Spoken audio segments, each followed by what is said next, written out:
অন্য সব প্রাণীদের মতো কিন্তু খরগোশকে কিন্তু পোষ মানানো যায়। এটা কিন্তু অনেকেই জানে না। তো কিভাবে পোষ মানানো যায় সেই বিষয়ে আজ একটু আলোচনা করব।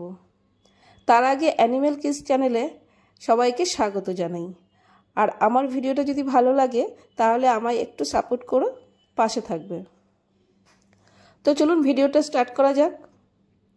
প্রথমেই বলবো, যারা অনেকগুলো খরগোশ একসাথে পোষেন বা এক জায়গায় অনেকগুলো খরগোশ যদি থাকে, তাহলে তাদের খুব সহজে পোষ মানানো যায় না।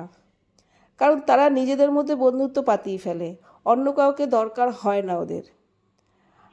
আর আমরাও সবাইকে একসাথে টাইম দিতে পারি না, তাই পোষ মানলেও খুব দেরিতে পোষ মানে।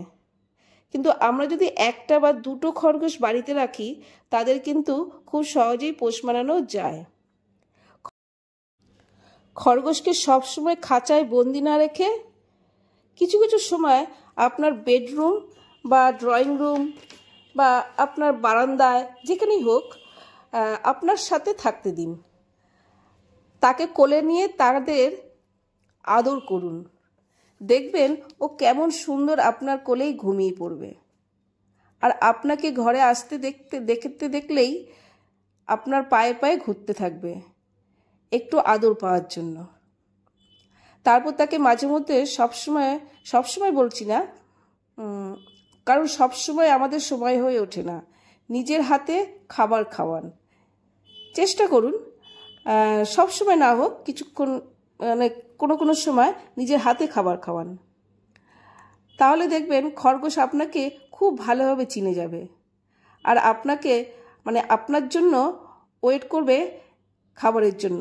যে আপনাকে দেখলেই সে জেনে যাবে যে আপনি ওদের জন্য খাবার এনেছেন। খিদে পেলেই ছুটে আপনার কাছে চলে আসবে আর আপনাকে চাটতে থাকবে। তখন বুঝে যাবেন ওদের খিদে পেয়েছে। আপনার বেডরুমে যখন আপনার সাথে বিছানায় থাকবে, তখন যদি শুশু বা পটি করে ফেলে, সঙ্গে সঙ্গে বিছানা থেকে দুচ্ছাই করে রেগে বিছানা থেকে নামিয়ে দেবেন।